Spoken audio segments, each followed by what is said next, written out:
రెండుసార్లు పార్లమెంట్ సభ్యునిగా గెలవడమే కాదు, ఒక చిన్న కుటుంబం నుంచి వచ్చి ఆమ్ ఆద్మీ పార్టీలో అంచెలంచెలుగా ఎదిగి కేజ్రీవాల్ గారి ఆశీస్సులతో నేడు పంజాబ్ రాష్ట్రానికి ముఖ్యమంత్రిగా ఉన్నటువంటి శ్రీ భగవంత్ సింగ్ మాన్ గారు ప్రసంగించవలసిందిగా నేను కోరుతూ ఉన్నాను.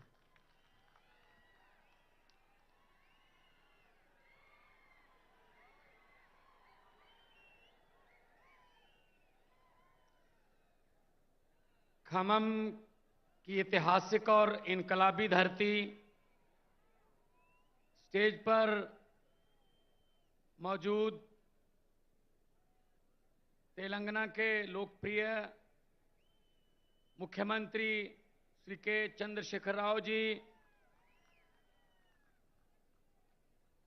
आम आदमी पार्टी के नेशनल कन्वीनर और दिल्ली के क्रांतिकारी मुख्यमंत्री श्री अरविंद केजरीवाल जी, समाजवादी पार्टी के अध्यक्ष और यूपी के एक्स मुख्यमंत्री अखिलेश यादव जी, सीपीआई के जनरल सेक्रेटरी डी राजा जी और केरला के मुख्यमंत्री जो बोलकर चले गए हैं, और बाकी सभी बीआरएस पार्टी के नेतागण और ऑफिसर साहबान और इतनी भारी संख्या में यहां पर हमारा हौसला बढ़ाने के लिए आने के लिए शुक्रिया आपका। एक एक कदम हमारे सर माथे पर। सबसे पहले सबको नमस्कार, सत श्री अकाल।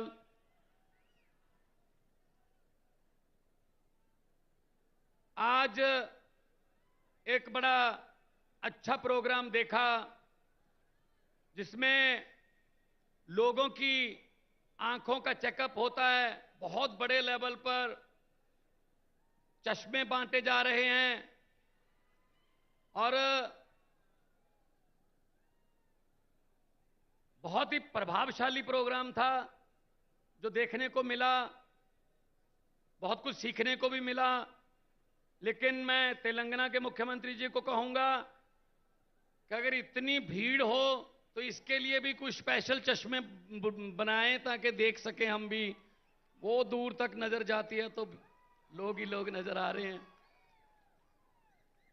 ये आपका प्यार है। आपने घर से पहला कदम जब इस रैली की तरफ, इस फंक्शन की तरफ बढ़ाया, वो पहला कदम बदलाव का कदम था। आपका यहां पे आना इस बात का सबूत है कि आप देश को प्यार करते हैं। आपको चिंता है कि देश कहां जा रहा है। आपको इस बात का ज्ञान है कि देश नफरत की राजनीति को बर्दाश्त करने वाला नहीं है। यह देश एक गुलदस्ता है, अलग अलग रंगों के फूल हैं, लेकिन कुछ लोग चाहते हैं कि गुलदस्ते में सिर्फ एक ही रंग के फूल हों। यह हो नहीं सकता, यह हो नहीं सकता। जिस गुलदस्ते में सिर्फ एक ही रंग के फूल हों उसको ज्यादा देर देखा नहीं जाता। असल में फूलों की रंग की जो विभिन्नता है वही उसको गुलदस्ता बनाती है। तो आज देश क्या मांग रहा है? देश मांग रहा है रोजगार। Youngest country on the earth India, Bharat, लेकिन युवा बेरोजगार हैं। इन्होंने वादा किया था 2 करोड़ रोजगार हर साल पैदा करने का, वो भी जुमला निकला। इन्होंने वादा किया था किसानों की आमदनी दुगनी करने का, जुमला निकला। इन्होंने कहा था बहुत हुई महंगाई की मार, जुमला। इन्होंने कहा था 15 लाख हर घर के खाते में आ जाएगा, जुमला। तो भारतीय जुमला पार्टी बीजेपी जो है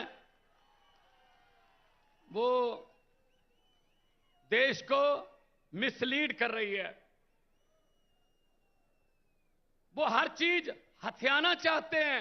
ये भी मेरा हो जाए, ये भी मेरा हो जाए।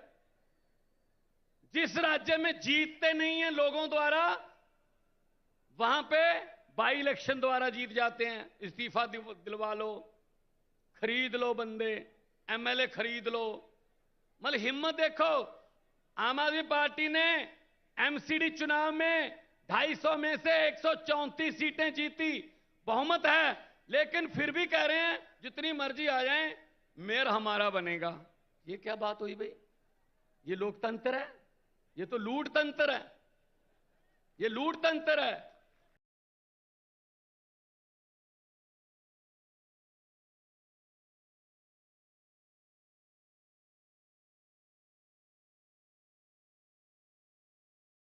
भीख मंगवा देता है वक्त, और भिखारियों के सर पे ताज टिका देता है वक्त। वक्त बहुत बड़ी चीज होता है, और ये पब्लिक है, सब जानती है। लोग जब चाहें आदमी अर्श पर, और ऊपर जाके ये बीजेपी वालों की तरह हंकार करे तो लोग कहते हैं आजा बेटा फर्श पर। बहुत बड़े बड़े उतारे हैं भाई साहब, बहुत बड़े बड़े। हुकूमत वो करते हैं जिनका दिलों पर राज होता है, हुकूमत वो करते हैं जिनका दिलों पर राज होता है। यूं कहने को तो मुर्गे के सर पे भी ताज होता है। तो हुकूमत लोग जिसको दिल में जगह देते हैं उसकी होती है। ये छीनी नहीं जा सकती, ये खरीदी नहीं जा सकती। लोगों का प्यार खरीदा नहीं जा सकता। लोगों के प्यार की किसी करेंसी में कोई कीमत नहीं है। अभी जब से मैंने होश संभाला है, हर 15 अगस्त को लाल किला से तत्कालीन प्रधानमंत्री भाषण देते हैं। मैं भी सुनता था। आज तक वही भाषण,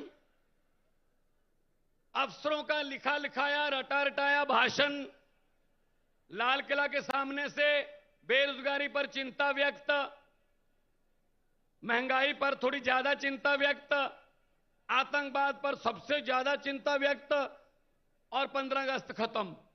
मैं उनको कहना चाहता हूं, मेरे देश के वारिसों, अगर देश की 130 करोड़ जनता की किस्मत नहीं बदल सकते, कम से कम भाषण तो बदल लो।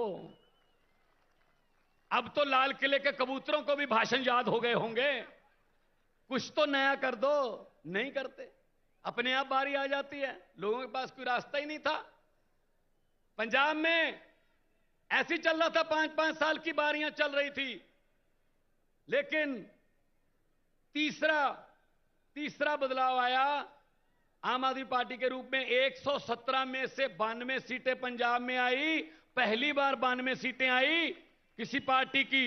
और बड़े बड़े जो अपने आप को कहते थे हमें कोई हरा ही नहीं सकता, पूरे का पूरा खानदान हरा दिया उनका। भाई साहब, ये पब्लिक है, और इनका क्या काम है?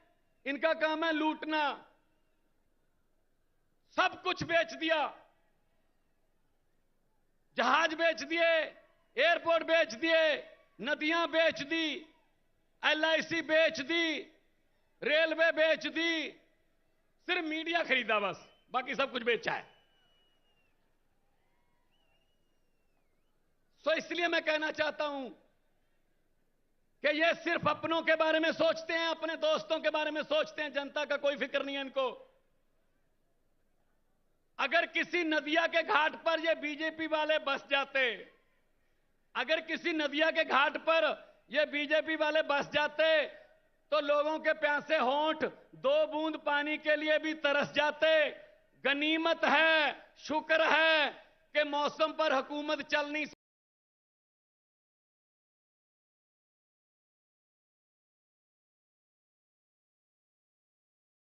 सकती, वरना सारे के सारे बादल भी इनके खेतों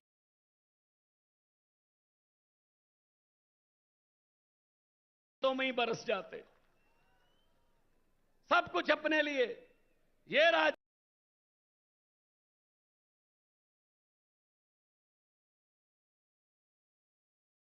भी दे दो, ये राज्यपालों से तंग।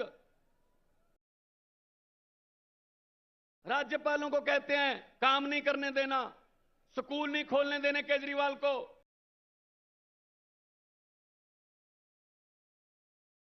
केजरीवाल अगर चाहे कि मैं टीचरों को फिनलैंड जाके ट्रेनिंग दिलवा के दिल्ली के बच्चों के लिए लेटेस्ट शिक्षा का प्रबंध करूंगा, कहते नहीं जा सकते। यहीं रहो।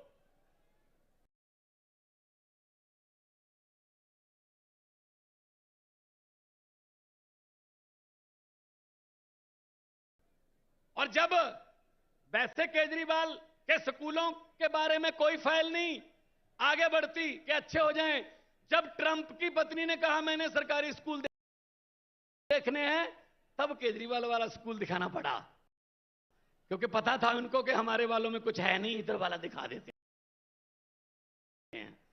तो ये है इनका भारत का एजेंडा। तो मैं यही कह रहा हूं, काम हो सकता है अगर नियत अच्छी हो। यहां आए हैं, कुछ सीखने आए हैं। ये वाला कार्यक्रम, ये आंखों का, क्योंकि पंजाबी में कहावत है, दंद गए ता स्वाद गया, अखां गईयां ता जहान गया। दांत गए तो स्वाद गया, आंखें गई तो जहान गया। तो ये प्रोग्राम बहुत ही अच्छा, हम तो सीख के गए हैं। पंजाब में भी मैं इसी तर्ज पर शुरू करूंगा सारा प्रोग्राम। ये अच्छी चीज कहीं से भी सीखी जा सकती है। भी वाले इस समाज को ये, इस समाज को ये बरादरी, ये समाज। मैंने कहा जी मुझे टाइम दे दीजिए, कहते टाइम है नहीं। मैंने कहा जी 30 सेकंड दे दीजिए स्पीकर साहब। कहते 30 सेकंड में क्या बोलोगे? मैंने 30 सेकंड में बोला। 30 सेकंड में मैंने कहा कि लंबे सफर को मीलों में मत बांटिए, लंबे सफर को मीलों में मत बांटिए, कौम को कबीलों में मत बांटिए। एक बहता दरिया है मेरा भारत देश, इसको नदियों और झीलों में मत बांटिए। सब कुछ आ गया इतने में। यहां ना पहुंचे रवि, वहां पहुंचे कवि। तो पंजाब में 100 मोहल्ला क्लिनिक 15 अगस्त को बना दिया था, 26 जनवरी तक 400 और 500 मोहल्ला क्लिनिक बन गए। स्कूलों का कायापलट कर रहे हैं, एजुकेशन की तरफ ध्यान दे रहे हैं। करप्शन हमने लगभग बंद कर दी, और पकड़ पकड़ के इनके कांग्रेस के जो करप्ट नेता थे वो जेल में हैं। और कांग्रेस के बारे में तो ये मशहूर हो गया अब कि कांग्रेस किसी भी स्टेट में चेंज नहीं है, एक्सचेंज है। वो तो बस किसी की 2-4 एमएलए कम हैं तो कांग्रेस से खरीद लो, बहुमत जरा और तगड़ा करना है तो इधर से खरीद लो। वो तो कांग्रेस को तो अपने ऑफिस पे लिख लेना चाहिए, यहां पर लोगों द्वारा जिताए गए विधायक सस्ते रेटों पर बेचे जाते हैं। ये हालत है उनकी। उनका भी उतना ही कसूर है इस देश की बर्बादी में, जो आजकल चल रही है बर्बादी। तो देश नंबर 1 बनाना है ना। सब कुछ दिया इस देश को भगवान ने, हर किस्म का मौसम दिया, पहाड़ दिए, नदियां दी, कोयला दिया, मारूथल, पानी, समंदर, क्या, और इतने मेहनती लोग 130 करोड़। बस एक चीज नहीं दी, सच्ची नीयत वाले नेता बहुत कम दिए हैं। सच्ची नीयत वाली सरकार आ गई देश में, यही देश नंबर 1 बनेगा, यही देश नंबर 1 बनेगा। और मैं आखिर में 2 नारे लगवाऊंगा। शहीद आजम भगत सिंह, राजगुरु सुखदेव जब अंग्रेजों के साथ लड़ रहे थे आजादी के लिए, तब वो नारा लगाते थे, और उस नारे से अंग्रेजों की महलों की खिड़कियां कांप जाती थी। दोनों हाथ ऊपर करके नारा लगाना है, उनकी आत्मा को भी सुकून मिलेगा। चलो हैं अभी खमम में लोग जिन्होंने हमारा इनकलाब का नारा दिया, बुझने नहीं दिया। इस दिए में चाहे हमें तेल की जगह अपना खून डालना पड़े, लेकिन इनकलाब का दिया बुझने नहीं देना। दोनों हाथ ऊपर उठाकर इनकलाब, इनकलाब। लोगों को अक्सर कहते सुना है, जिंदा रहे तो फिर मिलेंगे। लोगों को अक्सर कहते सुना है, जिंदा रहे तो फिर मिलेंगे, लेकिन इस पंजाबी दिल ने कहा है, मिलते रहे तो जिंदा रहेंगे। बहुत बहुत धन्यवाद, बहुत बहुत मुबारकबाद आपको, बहुत बहुत शुक्रिया।